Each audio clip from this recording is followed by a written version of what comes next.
প্রবণতা, তারা কোমল মধ্যে শিক্ষার্থীদেরকে ভুল বুঝিয়ে তারা তাদের সরকার পতনের আন্দোলনের হাতিয়ার হিসেবে ব্যবহার করা, যে অসৎ উদ্দেশ্য এবং অসৎ প্রবণতা, তার থেকে যেন তারা ফিরে যায়, সে আহ্বান আমি তাদেরকে জানাবো। এবং রায়ে এটিও বলে দেওয়া হয়েছে, যেহেতু বিষয়টি পলিসি ম্যাটার, আজকে আলোচনার সবচেয়ে বড় বিষয় ছিল যে বিষয়টি পলিসি ম্যাটার। তিনটা আর্গুমেন্ট ছিল। পলিসি ম্যাটার হওয়ার কারণে হাইকোর্ট ডিভিশন সরকারের পলিসি ম্যাটার বিষয়ে কোনো রায় দিতে পারে না। কিন্তু আজকে অ্যাপিলেট ডিভিশন 104 ধারাকে অবলম্বন করে যে নির্দেশনা দিয়েছেন, সেখানে কিন্তু আবার এক্সিকিউটিভকে বলে দিয়েছেন যে পরবর্তীতে তারা ইচ্ছা করলে কোটা পরিবর্তন এবং সংস্কার করতে পারবে। এই রায় কোনো বাধা হয়ে দাঁড়াবে না। যে মুক্তিযোদ্ধারা আমাদের জাতির সূর্য সন্তান, তারা আমাদের গৌরব, তাদেরকে কখনোই ব্যাকওয়ার্ড হিসেবে চিহ্নিত করা যাবে না। তারা ফরওয়ার্ড থাকবে সবসময়। তাদের সম্মানার্থে এই কোটা দেওয়া হয়েছে, এটা তাদের সম্মানের বিষয়। আর অন্য যারা পেয়েছে তারা তাদের রাইটস হিসেবে সংবিধানের আর্টিকেল 28, 29, 14 অনুযায়ী যেভাবে প্রোটেক্ট করতে বলা হয়েছে, সরকার সেভাবে তাদের রাইট এবং তাদের ইন্টারেস্টটাকে প্রোটেক্ট করবে।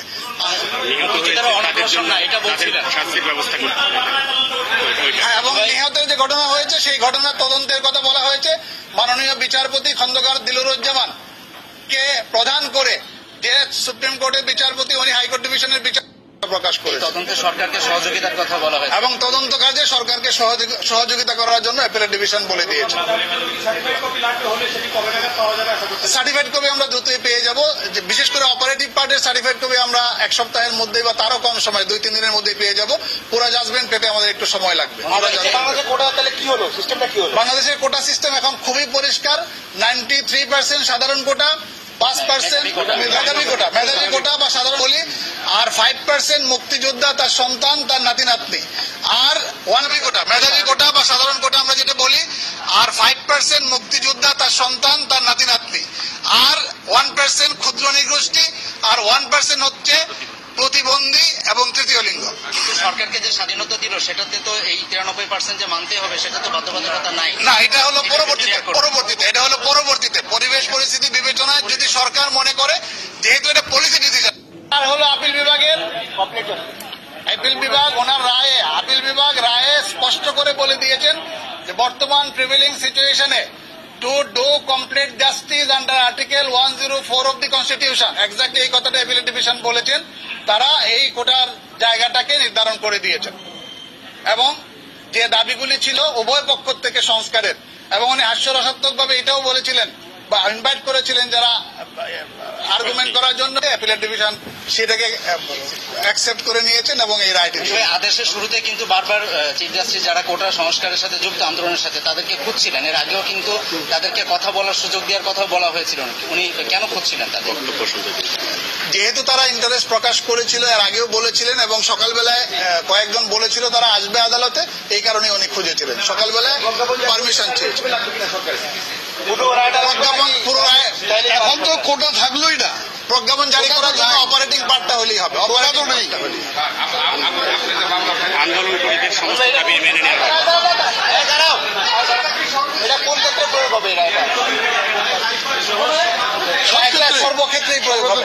এটা সরকারি প্রতিষ্ঠান, স্বায়ত্তশাসিত প্রতিষ্ঠান, আধা সরকারি প্রতিষ্ঠান, আধা স্বায়ত্তশাসিত প্রতিষ্ঠান, সকল ক্ষেত্রে এই রায়টি প্রযোজ্য হবে। অর্থাৎ আগে যেটা নবম থেকে 13তম গ্রেড, এটা নবম থেকে 13তম গ্রেড, 13 পরে যেগুলি আছে সেই।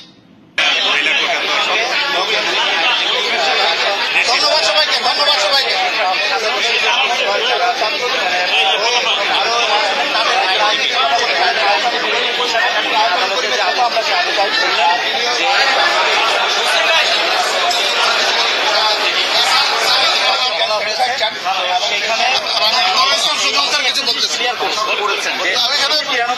আসলে বলার কিছু নেই।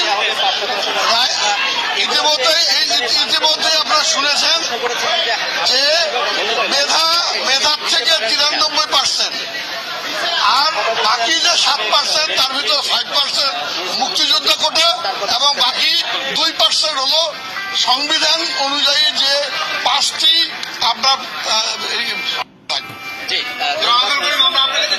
আরেকজন পেশ করেছেন কোর্ট এই পদ্ধতি যে আগ্রহ প্রকাশ করে আজকে শুনানি করেছেন, আমরা একটু তার কাছ থেকে শুনি যাতে। কোর্টকে যেটা বলা হয়েছে, মানে আমি যেটা চেষ্টা করেছিলাম বলার জন্য কতগুলি বিষয়ের মধ্যে একটা হচ্ছে যে পলিসি ডিসিশন কি, অর্থাৎ কোটা থাকবে কি কোটা থাকবে না, কত পার্সেন্ট কোটা থাকবে, এগুলো সমস্ত সরকারের বিষয়। 2018 সালে যখন কোটা সিস্টেম বাতিল করে দেওয়া হলো তখন এটা সরকারি সিদ্ধান্ত ছিল। সরকার যে সিদ্ধান্ত দেয় সেটি চূড়ান্ত। এই চূড়ান্ত সিদ্ধান্তের উপর কোর্টের কোন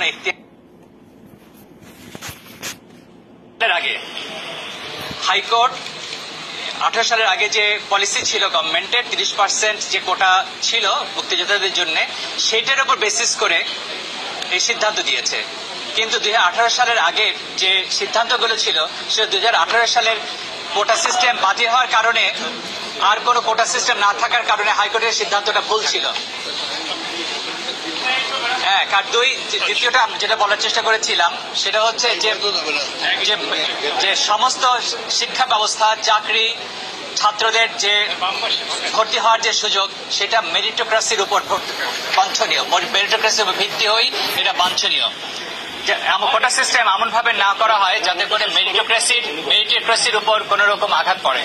সেখানে ইন্ডিয়ান কতগুলি ডিসিশনে আমরা সাবমিট করেছিলাম, যেখানে যে বিটুইন কোটা সিস্টেম এবং মেরিটোক্রেসি, সেখানে মেরিটোক্রেসিকে যেন আঘাত না করা হয়, মেরিটোক্রেসির উপর কোনো ডেট্রিমেন্টাল কোনো প্রভাব না পড়ে।